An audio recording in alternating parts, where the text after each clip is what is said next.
Hey, what's up, everyone? Welcome back to another one. I'm gonna be replacing the exhaust hangers. I did this one on this side.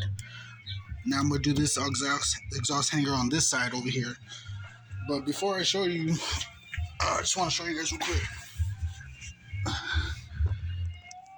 Someone put wire. Exhaust hanger is already broken.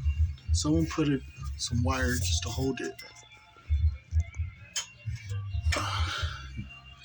Instead of buying a new hanger, they just put some wire. Maybe they didn't know. But I'm gonna go ahead and get to replacing this, and I'll bring you guys right back.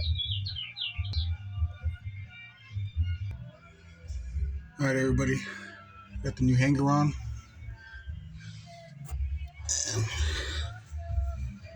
I got the new hanger on that one.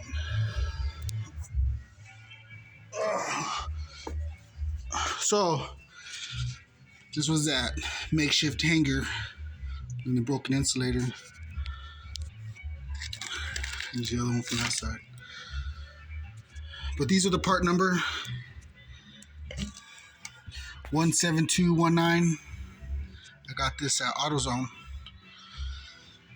So that's how you replace that. Anyways, thank you guys for watching. And no more hanging. Nice and tucked in now. Anyways, see you on the next one.